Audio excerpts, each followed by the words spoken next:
Life isn't fair, but it is a balance. If you don't go through injustices, you can't bring justice. You don't go through what you go through because you deserve it.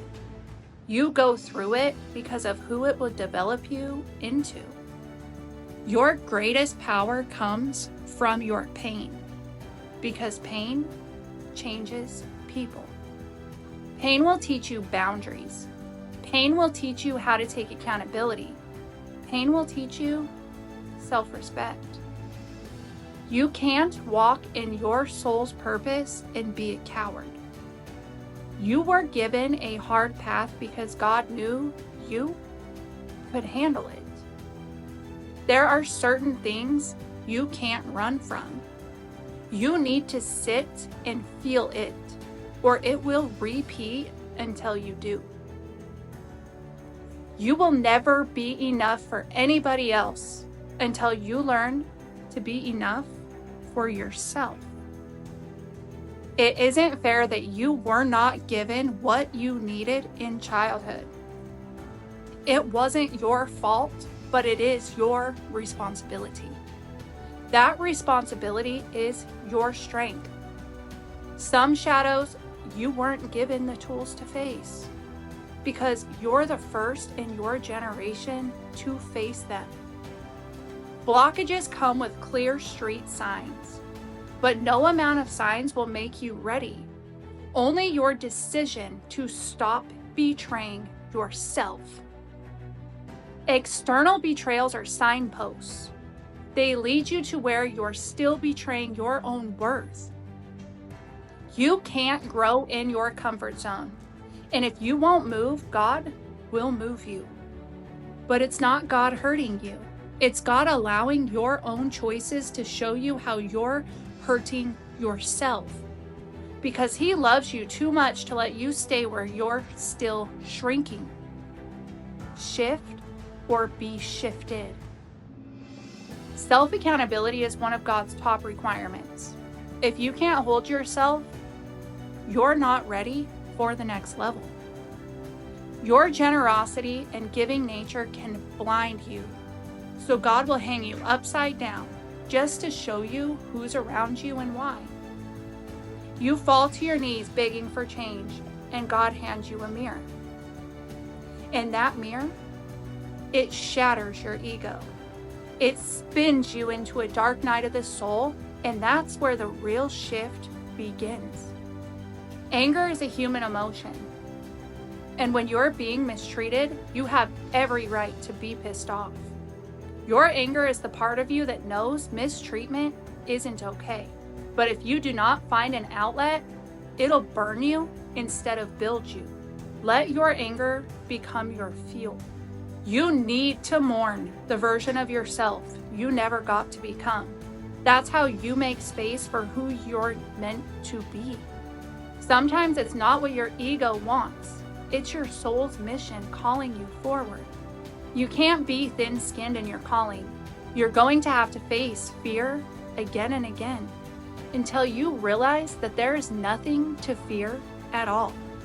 Fear is an illusion. What you're afraid of isn't real. You'll know you found your calling when it doesn't feel draining. It gives you energy, even while you're spending it. It's not just what you do. It becomes who you are.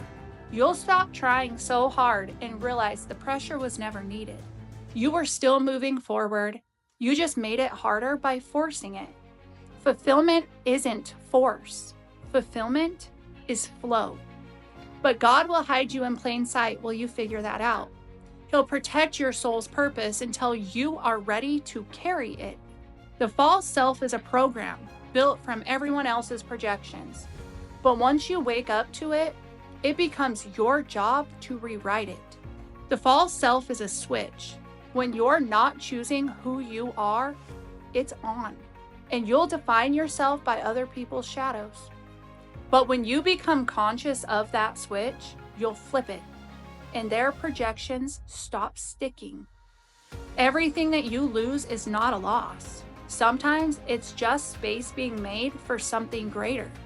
Toxic jobs, gone. Fake friends, gone. False identities, gone. And in their place, clarity, alignment, purpose. It doesn't matter what you lose, you can always get it back, greater than it was before. You'll reach a point where you realize they were never going to stop you. They could only get you to stop yourself. And once you see that, you pull your power back. You create momentum. You become unstoppable. Self-sabotage is part of the process, but it's only your responsibility to free yourself from it. The lack in your life, that's your job to fix. The fire you're waiting for, you have to light it. You have to take the leap of faith without seeing the next step. That's trust. That's divine motion. An object in motion stays in motion. An object at rest stays stuck. If it scares you, do it. Because if it's meant for you, it will still be there when you're ready. But stop making it wait. Slow and steady wins the race. Patience shows you things hustle never will. Wisdom is crystallized pain. The mountain you thought you were moving, it wasn't the mountain. It was you. And at the top, you'll look down and realize everything sent to stop you was actually clearing your vision. When you rush, you miss the lessons. When you slow down, you receive the blueprint. Insecurities are breaks in the code. They reveal where you're still not in alignment with your truth. Face them. They will point the way home. You must learn to have your own back, because without that, you'll keep chasing people who won't. Your outside world will always reflect what is happening inside of you. And when you self-abandon, the world mirrors that back to you until it hurts enough that you finally stop.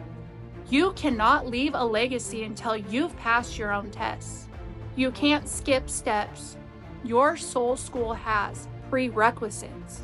Your calling will feel like obsession, but it's actually remembrance of what you came here to do. When you're full of love, they'll say you're selfish, but loving yourself is the most selfless thing that you can do. If your cup is full and no one's around to celebrate, it just makes a mess on the floor. So help others win with you. What's the point of overflow if no one's there to drink from it? Love is why we fight it all. Because when people lose love, they forget who they are. When you give someone belief, they start to believe in themselves. You don't need the perfect words. Just show up with your heart. Your emotions are not weaknesses. They are indicators of your spiritual well-being. You'll know someone is meant to stand beside you, not because you need them, but because they arrive once you've become enough without them. You can't move forward just by what you see. You have to follow what you feel. That's where spirit leads. You'll only see the miracle looking back, but you'll feel it long before then. And that pain, the betrayals you didn't see coming, it was the very thing that woke you up to your worth. Take care of yourself after the storm. Rest is not weakness, it's wisdom. Rest so you can rise again. Choose people who choose you every time, whether it's love, business, or family. Don't force your way where you're not chosen. And remember, for every action, there is an equal to opposite reaction. When you expose your light, darkness will rise to meet it.